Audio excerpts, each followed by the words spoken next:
বর্তমান যে সরকার এসছে আমাদের প্রফেসর ডক্টর ইউনূস সাহেবের নেতৃত্বে, এই সরকার তো যারা আন্দোলন করেছে তারাই তাকে আমরা সবাই মিলে এই সরকারকে আমরা দায়িত্ব দিয়েছি দেশকে সঠিক দিকে নিয়ে যাওয়ার জন্য। আমরা তাদেরকে অবশ্যই সময় দিচ্ছি, সময় দেব, কিন্তু বারবার প্রশ্ন আসে যে কতদিন সময় দেবেন। আমরা সেই পর্যন্ত সময় দেব যে পর্যন্ত একটা যৌক্তিকভাবে তারা একটা নির্বাচনের ব্যবস্থা তৈরি করতে পারবে। আমরা বিশ্বাস করি, রাজনীতি করি এবং আন্দোলন করেছি, জান দিয়েছি, প্রাণ দিয়েছি একটা কারণে, যে আমরা জনগণের ভোটের অধিকারকে প্রতিষ্ঠিত করতে চাই, আমরা গণতন্ত্রকে প্রতিষ্ঠা করতে চাই। আমরা কোনো বিরাজনীতিকরণের রাজনীতি বিশ্বাস করি না। আবার ওই -2 111 আমরা দেখতে চাই না। আমরা আবার ওই মৌলবাদ বা জঙ্গিবাদকে দেখতে চাই না। আমরা আবার সন্ত্রাসকে দেখতে চাই না। আমরা সত্যিকার অর্থে দেশে একটা সুস্থ, একটা উদারপন্থী গণতান্ত্রিক ব্যবস্থা দেখতে চাই। তার জন্যই আমরা তাদের হাতেই দায়িত্ব দিয়েছি, যারা আমরা মনে করেছি যে এরা যোগ্য মানুষ, তারা কাজ করছেন। তবে যত দ্রুততার সঙ্গে সঠিকভাবে কাজ করার জন্য আমি আহ্বান জানাই। আরেকটা কথা তাদের উদ্দেশ্যে করতে চাই,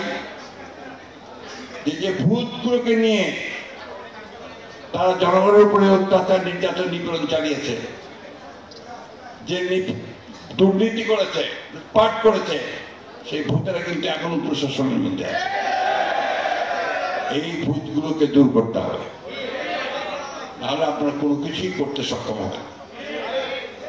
আমি সবশেষে আবার আপনাদেরকে অনুরোধ করব যে আপনারা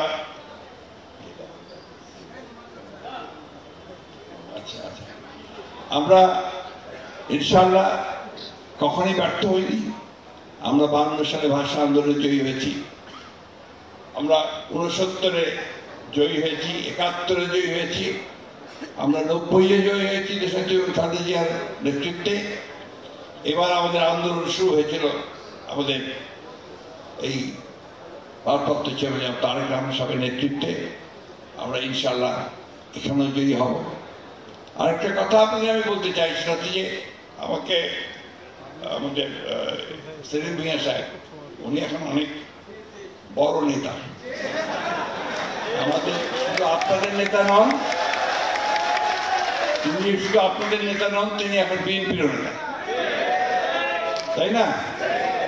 তো এখন উনি আমাদের একটা কাগজ তুলে দিয়েছেন যে ম্যাডামের একটা ঘোষণা ছিল চাকরি জাতীয়করণ করার জন্য। ম্যাডামের ঘোষণা তো সকলের জন্য ছিল ধার্য, আমাদের সরকারে আসতে হবে তো, সরকারে আসতে হবে তো নাকি? সরকারে কখন আসতে পারবেন? জনগণ যদি ভোট দিয়ে আপনাকে সরকারে পাঠায়, তাই না? ভোট দিয়ে কখন? যখন আপনি জনগণের কাছে প্রমাণিত হবেন যে আপনি যোগ্য এবং আপনি আগামী 5 বছর তাদেরকে সুষ্ঠুভাবে তার সেবা করবেন, তার কাজ করতে পারবেন, তাই না?